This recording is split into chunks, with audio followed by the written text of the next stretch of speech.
की जो पहली प्रेरणा दी, वही पहली प्रेरणा हम लोग अपने जीवन के साथ लागू करते हैं, और लागू करने के नाम पर पहली प्रेरणा है, और वो है विनय। विनय धम्मो मूलम, विनय धर्म का मूल है, विनय धर्म का पहला पाठ है, विनय धर्म का पहला प्रवेश द्वार है, विनय से ही अध्यात्म की शुरुआत होती है। विनय अगर हो तो इसका मतलब यह है कि दिया तैयार है, तेल बाती लगी हुई है, और कहीं गुरु की कृपा हो जाए और बाती सुलग उठे। विनय यानी समर्पण, विनय यानी शिष्टाचार, विनय यानी कि मैं अब कुछ नहीं हूं, जो कुछ है सो तेरा, मेरा मुझ में कुछ नहीं, जो कुछ है सो तेरा, और तेरा तुझको सौंपते क्या लागे है मेरा। शिष्य होने का मतलब यह हुआ, सीखने को तैयार हो गया। शिष्य होने का मतलब यह हुआ, अब मैं मिट गया, अब गुरु तू रह गया, जैसा तू बनाना चाहेगा वैसा मैं बनने को तैयार हो जाऊंगा। अगर गुरु और शिष्य के बीच में यह संबंध बना हुआ है कि शिष्य कहता है सब सोच के बताऊंगा कि मैं ऐसा कर पाऊंगा या नहीं कर पाऊंगा, तो इसका मतलब यह हुआ अभी चेला कच्चा है, अभी समर्पण हुआ नहीं है, अभी तक केवल सिर नमा है, अगले को अपना सर नहीं माना है, अभी तक केवल सिर नमा है। माथा झुकाना बहुत आसान होता है, लेकिन गुरु की आज्ञाओं को धारण करना माथा नमाने से भी लाख गुना ज्यादा कठिन होता है। और हमारे देश में माथा झुकाने में कुछ नहीं लगता, हर आदमी झुकाने को तैयार हो जाता है, लेकिन अपने भीतर के ईगो को, भीतर के अहम भाव को, भीतर के मैं के भाव को झुकाना ये कठिन होता है। सामायिक ले तो 3 बार पूछ सकते हैं, साहब ले लूं, साहब खमा लूं, साहब ये कर लूं, पर गुरुजी कहते हैं ये कर लो साहब अभी तो मुझे टाइम नहीं है, अभी तो मैं ये सब नहीं कर सकूंगा। गुरु और शिष्य ये एक बहुत निजी संबंध है, एक ऐसा पवित्र संबंध होता है जिसमें शिष्य अपने मैं को मिटा देता है। अब तो जो होगा तेरी रोशनी तले होगा, जो होगा तेरे दिए तले होगा, जो होगा वही होगा, जो तू चाहेगा वही हमारे जीवन में होगा। या तो समर्पण करो मत, देखभाल कर समर्पण करो, पर समर्पण करने के बाद अपना माथा मत लड़ाओ। ऐसा हुआ, एक मैंने बहुत पुरानी घटना पढ़ी थी, और ये घटना है गुरु गोरखनाथ की। हठ योग के बड़े जबरदस्त गुरु हुए गोरखनाथ जी महाराज। एक दफा ऐसा हुआ कि गोरखनाथ जी को सुनने को मिला कि उनके गुरु मच्छिंद्रनाथ जी वो किसी महारानी से इल्लू पिल्लू कर बैठे हैं, और उनके राजमहल में ही रह रहे हैं, उनके 2 संतानें भी हो गई हैं। गोरखनाथ जी को बड़ा आश्चर्य हुआ कि यार मेरा गुरु ये सब गड़बड़ कर रहा है, तो हो गए रवाना, जाता हूं अपने गुरु को संभालता हूं। और गोरखनाथ जी रवाना हो गए अपने गुरु मच्छिंद्रनाथ जी को संभालने के लिए। तो राजसभा में पहुंच तो गए, पर अपने गुरु के सामने जाए कैसे, क्योंकि गुरु को ज्ञान देना है। चेले को ज्ञान देना हो तो बड़ा आसान है, पर गुरु को ज्ञान देना। तो उन्होंने एक नट मंडली में, जो नृत्य करने वाली मंडली थी, वो उसके सदस्य बन गए। लेडीज के कपड़े पहन लिए, हाथ में ढोलक ले ली, और राजसभा में नृत्य करने के लिए पहुंच गए। और नृत्य चल रहा था कि नृत्य चलते चलते ही गुरु गोरखनाथ ने अपनी ओर से ढोल की बजाई और कहा, अरे जाग मच्छंदर गोरख आया, जाग मच्छंदर गोरख आया। मच्छंद्रनाथ जी सामने बैठे थे। ओ, इसका मतलब मामला कुछ उल्टा पड़ गया है। और वो झट से मच्छिंद्र खड़े हुए और साइड लेके गए, तू यहां क्या कर रहा है? पहचान गए, यही मेरा चेला, पहचान गए। गोरखनाथ जी ने कहा, गुरुजी अब चलो, बहुत हो गया यहां का धमाल बहुत हो गया, यहां की मटर गश्ती मजे बहुत मार ली, अब चलते हैं अपन दोनों यहां से। मच्छिंद्रनाथ जी ने कहा ठीक है बेटा, तू कहता चलना है तो चलते। तो रवाना होने लगे कि इतने में ही दोनों बच्चे आए पीछे पीछे दौड़ते हुए और आकर कहने लगे पापा जी आप अकेले कहां जा रहे हैं, हमें भी लेके जाइए। तो मच्छिंद्रनाथ ने गोरखनाथ जी से कहा बोल भाई अब इनका क्या करें, इनको भी साथ ले लेते, चलो तुम भी साथ आ जाओ। और दोनों बच्चे रवाना हो गए। तो बच्चों ने कहा पापा जी चल तो रहे हैं, उनको क्या पता कौन गुरु गोरखनाथ है और कौन मच्छिंद्रनाथ है, उनको तो पापा जी है।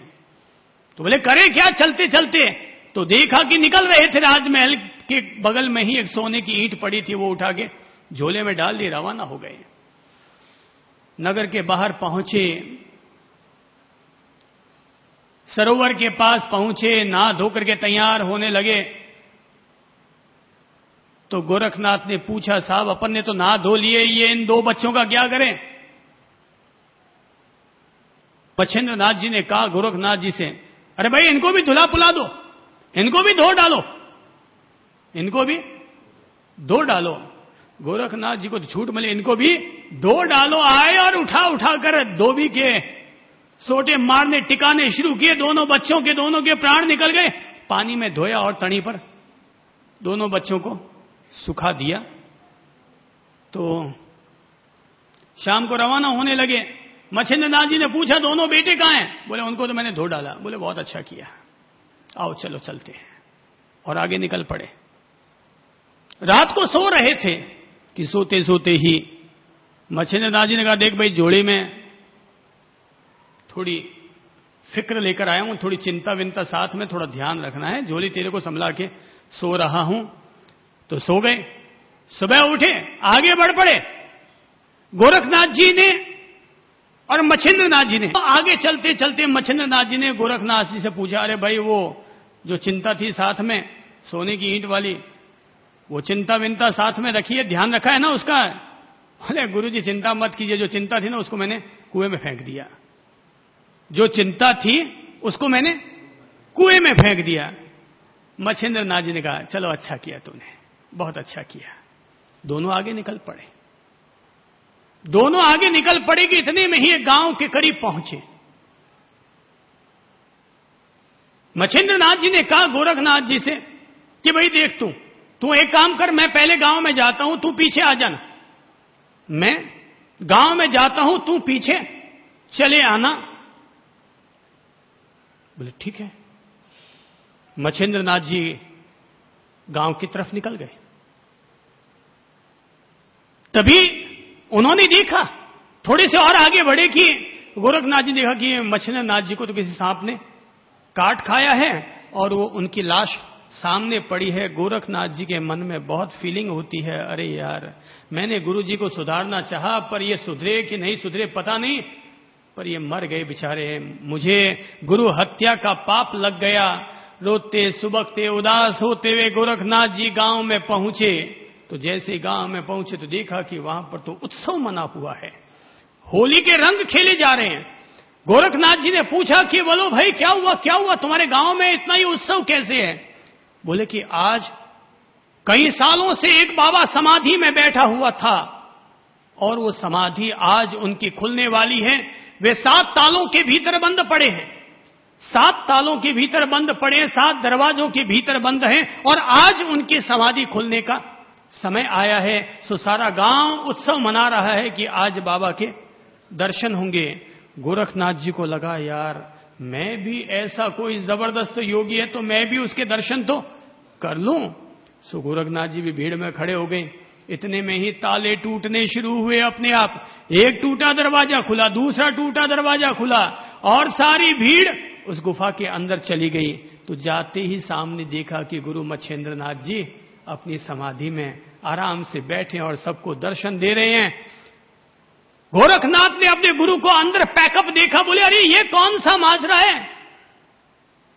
मच्छिंद्रनाथ जी ने कहा गुरु क्या होता है गोरख, ये तू क्या जानेगा, गुरु क्या होता है ये तू क्या जानेगा? अरे तू तो केवल बाहर का खेल देख रहा था, अभी तक मेरे भीतर की समाधि को तूने नहीं देखा। ये गुरु है भाई।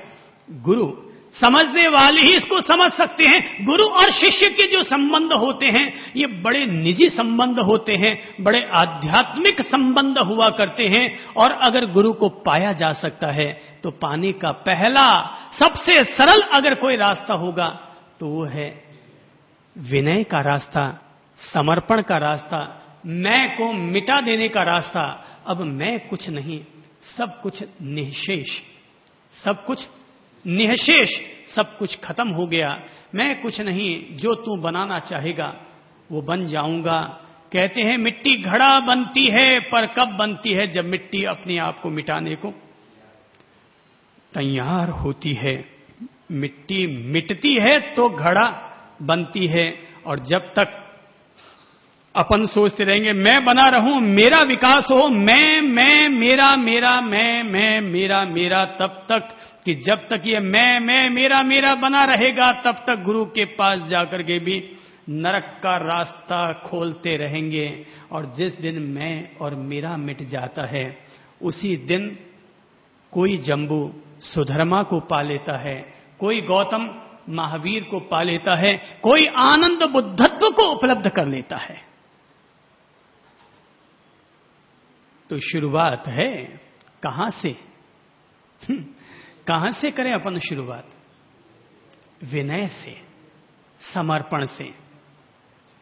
जो आज्ञा गुरुदेव, गुरु ने कहा, एक शिष्य को बड़ा जबरदस्त रोग था, कई तरह की दवाइयां ले ली मगर फिर भी ठीक ना हुआ।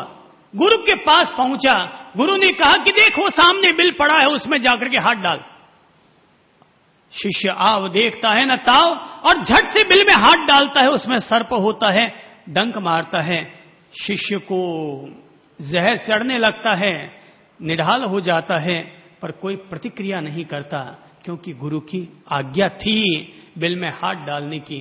अब तू जाने गुरु, तूने कहा बिल में हाथ डालना है, मैंने तो डाल दिया, अब जो होना होगा सो होगा। गुरु पास आए, शिष्य को उठाया, पलंग पर लिटाया, अपनी कमली ऊपर ओढ़ा दिए। 4 घंटा के बाद जब शिष्य को होश आया तो देखा कि उसके शरीर से सारा रोग गायब हो गया था।